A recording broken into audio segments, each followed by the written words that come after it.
dia, pessoal! Meu nome é Nathalie e bem-vindos a mais um vídeo de mistério. No vídeo de hoje, nós vamos falar sobre o caso da Amber Tuccaro. Eu acho que é assim que fala, Tuccaro, o nome dela. Ok. Como sempre, antes de começar, eu gostaria de dizer que eu não quero ofender ninguém com as coisas que eu falo nesses vídeos de mistério. Eu faço isso por motivos educacionais, para que os casos fiquem mais conhecidos e esses assuntos sejam mais discutidos. No vídeo de hoje, eu também vou mencionar os gatilhos, sequestro, decapitação, estupro e pedofilia. Amber Tuccaro nasceu no dia 30 de janeiro de 1990 em Alberta, no Canadá. Vivian, mãe solo, dedicou toda a sua vida pelos filhos. A Amber também tinha um irmão mais velho. Ela teve seu primeiro filho aos 19 anos de idade, o Jacob, filho da Amber, e ela era inteligente, calma, do tipo que não se deixava levar pelos imprevistos. Ela, sempre levava as coisas na boa. Se tinha um problema, ela ia resolver. Ela não era do tipo que se assustava facilmente, mas também era muito inteligente. Quando ela via problemas, ela já se preparava pra ter que lidar com eles. Ela era dessas. E ela também não gostava muito de sorrir pra fotos. Ela gostava de se mostrar sempre séria. No dia 17 de agosto de 2010, a Amber foi com um filho e uma amiga até a cidade de Edmonton passear um pouco. Eles passaram a noite em um hotel. E no dia seguinte, o Jacob ficou com a amiga da Amber enquanto ela ia ao centro da cidade fazer alguma coisa. Não sabemos o que ela foi fazer, mas ela disse que não ia demorar, então talvez ela fosse só, pegar dinheiro num caixa eletrônico e comprar alguma coisa pro filho, sabe? Provavelmente não era muita coisa que ela ia fazer. Mas ela saiu do hotel e disse que já voltava, mas ela simplesmente não voltou. Com o passar das horas, a amiga percebeu que a Amber não estava voltando e resolveu telefonar para Vivian, a mãe dela, já que a Amber não atendia o celular. A mãe dela chamou a polícia e os policiais, é claro, não levaram a mãe a sério e disseram que era só uma menina andando por aí. Ela volta. Na volta pro hotel, a Amber pegou uma carona com um homem desconhecido. No meio do caminho, ela resolveu telefonar pro seu irmão que estava preso na época. E quando você liga pra prisão, pelo menos no Canadá e nos Estados Unidos eu sei que é assim, todas as chamadas são gravadas. E ela era inteligente, ela era esperta, ela sabia o que estava fazendo. A Amber provavelmente começou a achar que o caminho que aquele homem fazia era estranho. Então, ela queria pedir ajuda de alguma maneira, mas não sabia como. Então, foi muito inteligente e telefonou para a prisão para falar com seu irmão, sabendo que a ligação seria gravada. Esse foi o áudio que ela gravou. Where are we by? We're just heading south of Beaumont, or north of Beaumont. We're heading north of Beaumont. Yo, where are we going? Just No, this is a... Are you fucking kidding me? You better not be taking me anywhere I don't want to go. I want to go into the city. Jeez. Yo, we're not going into the city, are we? We're going No, we're not. Yes. Then what are these roads going to? to 50th Street. 50th Street. Are you sure? Absolutely. Yo, where are we going? 50th Street. 50th Street. 50th Street. East, right?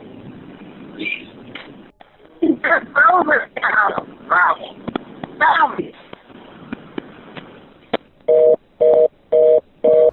O irmão dela, é claro, falou disso pra todo mundo que ele conseguiu, pros guardas, pra família. Porém, a polícia só publicou essa informação, essa gravação, anos depois, 2 anos depois. 2 semanas depois do desaparecimento, a família ainda falava com a polícia com frequência e eles continuavam insistindo que estava tudo bem, que não havia motivos para se preocupar. Não, a mulher só mãe de um filho, uma pessoa que trabalhava duro todos os dias, uma pessoa que não gostava de deixar o seu filho com babás nem com nada disso, simplesmente resolveu ir embora e nunca mais voltou.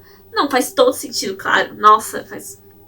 Claro, ela só sumiu porque ela quis, imagina. E fica ainda pior porque 1 mês depois do sumiço dela, a polícia removeu o nome dela da lista de pessoas desaparecidas. Assim, não só não havia ninguém investigando o caso, como foi fechado, não tinha nem mais cartazes sobre ela na rua. E os objetos pessoais da Amber que estavam sendo guardados pela polícia foram jogados fora. jogaram fora. A família dela, claro, continuou lutando para que o caso fosse reaberto, mas não funcionou. Até que no início de 2012, a polícia apareceu dizendo que acreditavam que a Amber tinha sido assassinada. Então eles começaram uma investigação de verdade dessa vez. E finalmente aquele áudio daquela ligação telefônica foi publicado para que, se alguém reconhecesse a voz daquele homem, entrasse em contato com a polícia. Muitos acreditam que esse homem desconhecido, ele conhecia muito bem as estradas de Edmonton. Pelo que ele estava falando no carro, ele estava numa área mais aberta da cidade, onde as estradas vão ficando mais desertas, a maioria da estrada é até de terra ou de pedras. E esse cara sabia o que estava fazendo. Muita gente telefonou para a polícia com as suas teorias, mas infelizmente 4 dias depois dessa ligação ter sido publicada, no dia 1º de setembro de 2012, o corpo da Amber foi encontrado. Na verdade, só a cabeça dela foi encontrada por 2 homens que passeavam a cavalo em uma fazenda em Leduc, a 32 quilômetros de distância de Edmonton, onde ela desapareceu. Esses homens encontraram um crânio e logo foi confirmado que era a Amber. Obviamente, ela foi decapitada, mas a verdadeira causa da sua morte não pôde ser identificada, até porque eles só tinham a sua cabeça, né? O resto do corpo nunca foi encontrado.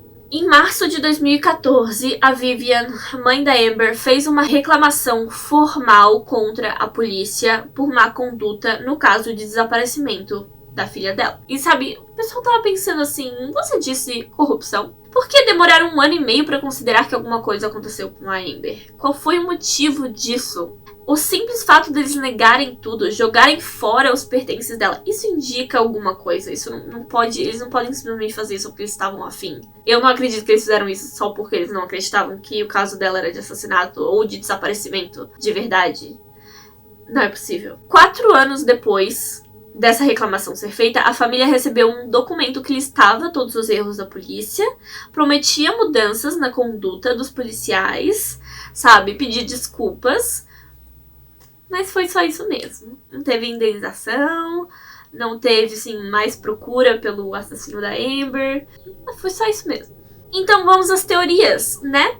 Muitas pessoas acreditam que reconheciam a voz daquele homem. Mulheres que vivem na região, principalmente, sabiam quem era aquele homem. Ele era conhecido por assediar e dar carona para mulheres desconhecidas o tempo todo. A polícia disse que investigou o cara e que ele foi inocentado, que ele não é o culpado, mas seu nome não foi publicado pela polícia. Seu nome foi publicado por pessoas na internet que sabem quem é ele e dizem que todo mundo tem que tomar cuidado com ele. Patsy Carson, mais conhecido como Pat Carson, de 72 anos, é o dono de um rancho no Canadá. Ele é considerado um criminoso sexual, estuprador e pedófilo, e ele foi preso apenas 2 vezes na sua vida. A primeira vez foi por contratar prostitutas e tentar matá-las, e a segunda vez, em 2001, foi por estuprar 3 meninas.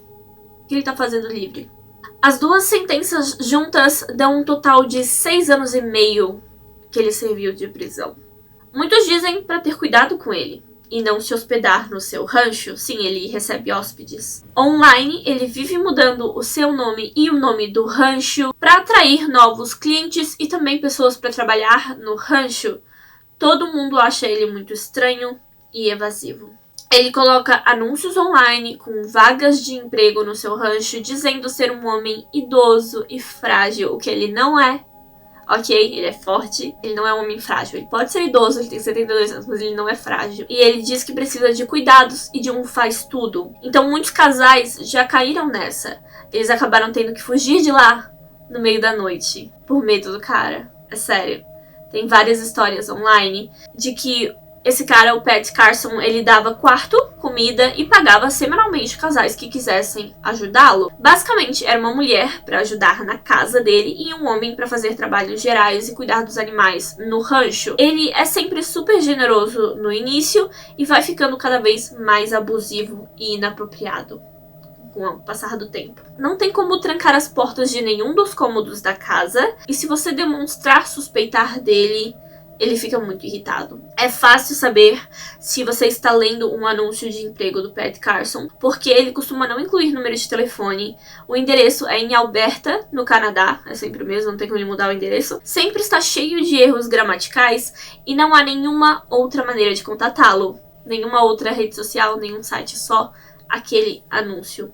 Apenas. Ele faz também várias perguntas estranhas na entrevista, se você quiser, né, ir morar no rancho e tal, perguntas muito pessoais e não costuma permitir animais de estimação. Autoridades já tentaram prendê-lo e impedi-lo de mudar de nome oficialmente, porque ele tá tentando mudar de nome oficialmente, sabe? Porque todo mundo já sabe quem ele é. Mas ele sempre dá um jeito. Ele é um homem livre. E as pessoas estão preocupadas com isso, né? Ele não devia estar livre, andando por aí. O que vocês acham, pessoal? Vocês acham que ele matou a Amber? Ele parece ser, assim, o principal suspeito na internet, mas a polícia diz que ele é inocente. O caso da Amber continua aberto e esse homem continua livre. E, isso é tudo que eu tenho pra vocês. Esse é literalmente o único suspeito que eu encontrei nesse caso. Deve ter um motivo pra isso, né? Como sempre, muito obrigada por assistir até aqui. Muito obrigada se você deixou o seu like, se você deixou o seu comentário e se você se inscreveu no meu canal. As minhas redes sociais estão na descrição. E muito obrigada, Fernando José, por ser membro do meu canal. Se você que está assistindo gostaria de ser membro, é só clicar no botãozinho aqui embaixo. Vários vídeos exclusivos, conteúdo maravilhoso, ok? Muito obrigada por assistir e eu vejo vocês no próximo vídeo. Tchau!